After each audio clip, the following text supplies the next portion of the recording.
today I am joined by the top kids mindfulness coach in the world, Isabelle. Oh my goodness, it's really windy out here. So we wanted to share with you what types of Enneagrams would do well with RV living or full-time RV living, full-time travel even. And so real quick, I'm Robin. I'm Isabelle. Isabelle is my middle child, and she's Very so troubled. well-adjusted that she decided to be a mindfulness coach for kids, and she does an amazing job. So you should definitely follow her Instagram. If you look on our YouTube channel, there's tons of videos of her talking about how amazing mindfulness is and how amazing full-time travel is as a teen. Yeah, and we're doing this video because the Enneagram, if you know anything about it, maybe you haven't heard of it or you're new to it, you might be thinking, why does this personality type system, does it really change whether I should move into an RV or not?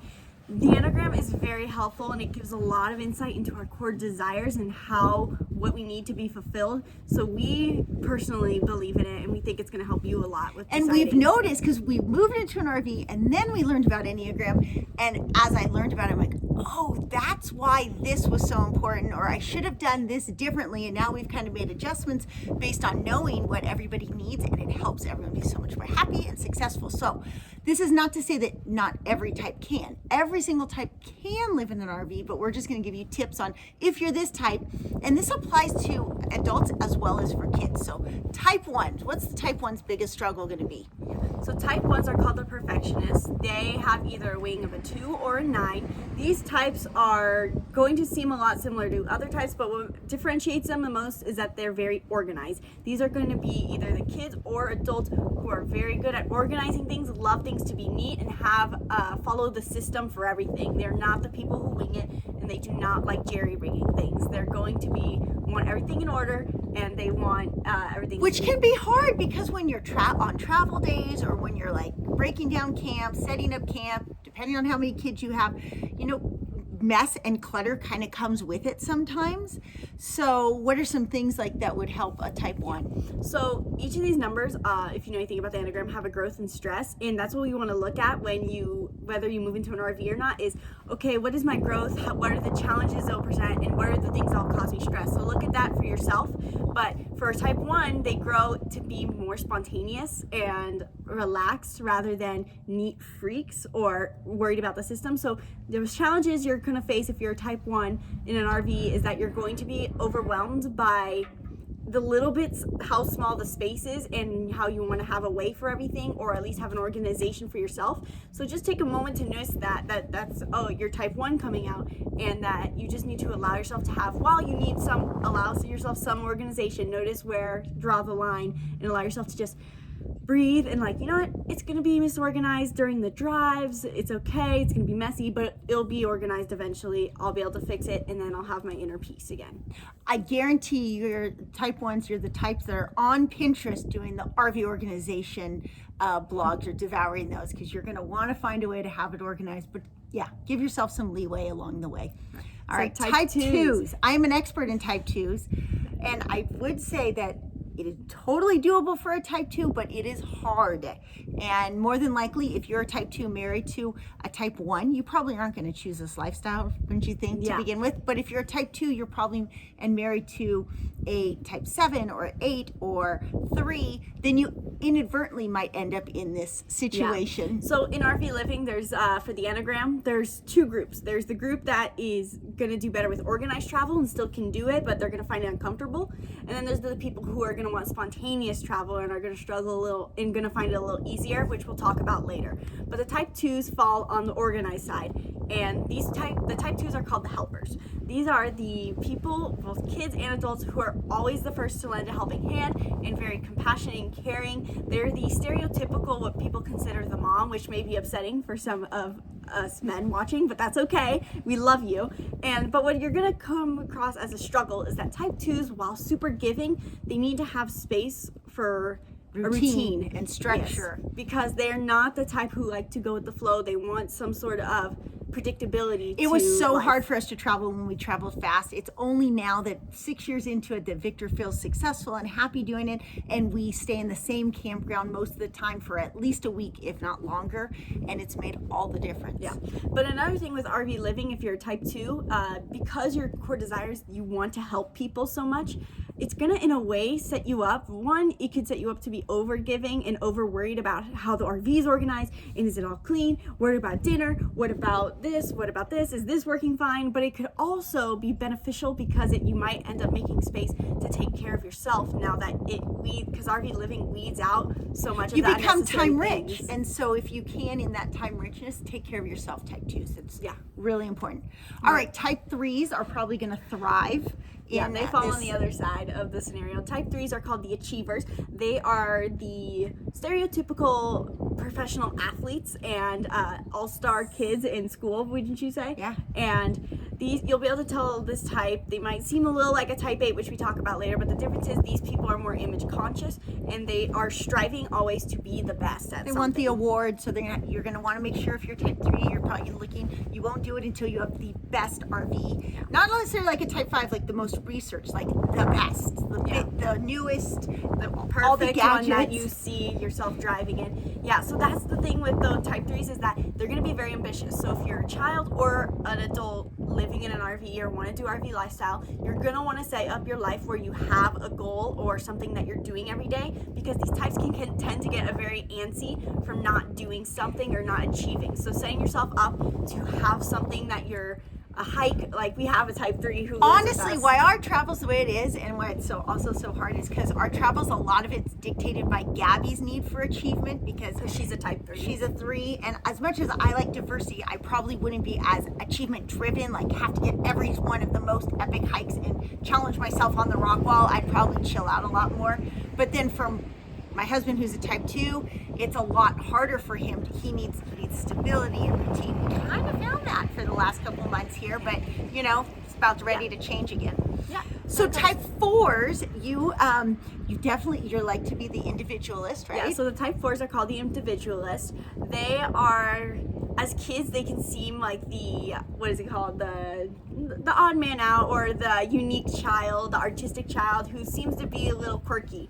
And as an adult, you probably carry a little of this with you too. I think one of your struggles is going to be, as you go into RV life, is that you're going to be you're going to spend a lot of time researching what the perfect RV is. You're gonna be like, oh, I want this unique one. I heard about this one that's not like a 5 where you need all the resources. You're not like looking for the best consumer report, but more like, I just need something that's a reflection of my own individuality. Yeah, so you're gonna be like, oh, I heard of this off-name brand that has a super cool RV, so we're gonna get this one. So you're gonna have a little struggle with that. Don't let that hold you back though, because I think for type 4s, if you want to have a really special van life, a van that's like, oh, I saw it decked out this way and I'm not going to do it until I can get that. We're here to encourage you, pull the trigger for whatever type you are, and just know that, there's time. You can get those things along the way. Yeah, so I think other than that, type 4s are going to be really easy going for RV lifestyle, and as long as they're living aligned with what they desire,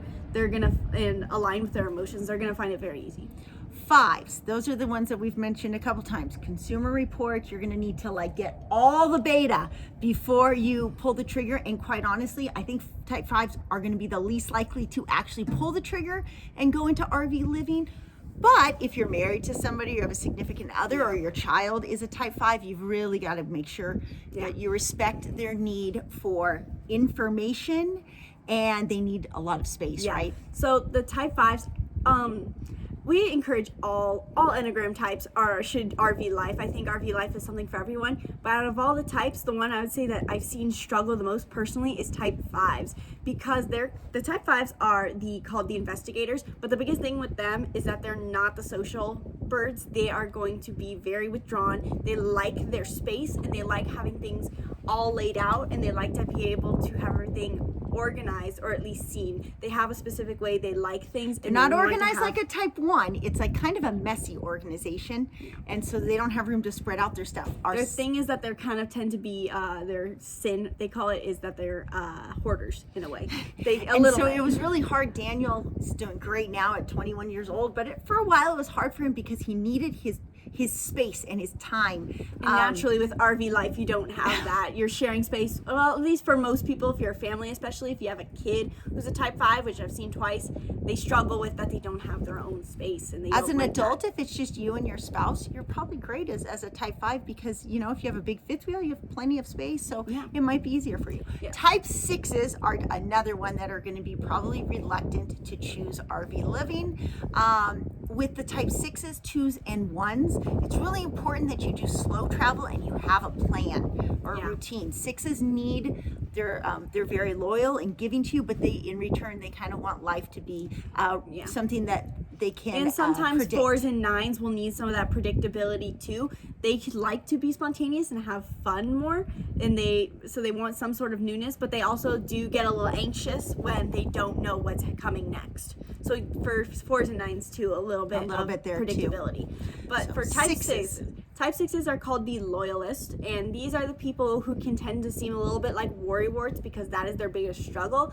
As kids and as adults, these people want to be prepared, know what's going to happen, and they want to make sure that there's zero to or slim to none risk. So these people, the hardest thing that they're going to face in RV life is that they're not going to want to take many risks, and they're not going to, this can limit their experiences, which is not too big of a deal because there's other experiences outside of that. But also when they're preparing their RV and when for all the places they go, they're going to be like, is this safe? Is this safe? They love repeat destinations. So if you have a spouse that's a little reluctant and they're a type 6, if you can start off by taking them somewhere that's familiar to them, that will be really helpful. Yeah, we have my grandmother, her mother is a type 6, and we always make the joke that it's so hilarious that every time she goes to travel, when she does occasionally, she even rents her RV from the same place and then goes to the same place, Prescott, Arizona, every time, same campground, and doesn't leave that routine ever. She doesn't go outside of that. And that's good. It's important that you do it. If that's how you're wired, we're not saying anything's wrong. Just do it that way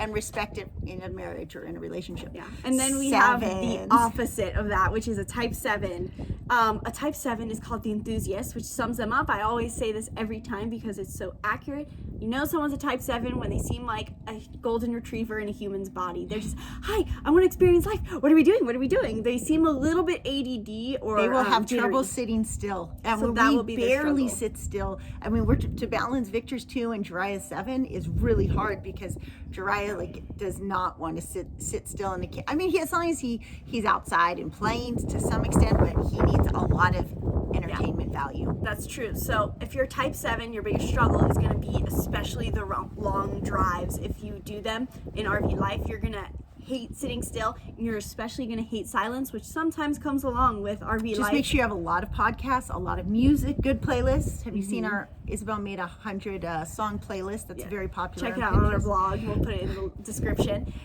But other than that, type 7s, you're going to do great with RV life because you're going to love being in new destinations, and being outside that much naturally is going to be so great for you because you're going to it'll be so good for your type because you love experiencing new things and you get to meet new people all the time. It's great. Type 8s, that's me. Yeah, I should just let you take this one. Yeah, that's true. As you're so obviously I love RV travel. I think it's great. I have 10 plans always going at one time. The big thing for me is I always have to be in control, and so it works out good in some ways that my significant other is type 2 and it's like, whatever you want. That works good as long as he's on board for the things when we get there.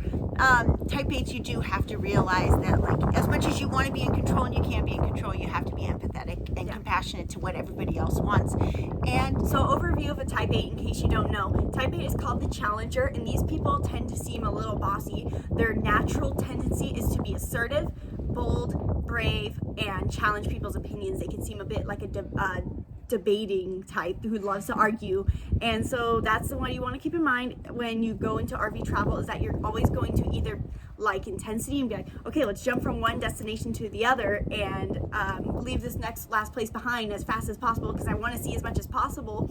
So that's something that we have to you accept a little as a type 8 that you're going to want to do, but also allowing yourself to rest is going to be a big one. So maybe you naturally tend to jump from other. Yeah, we're actually sitting in a hammock.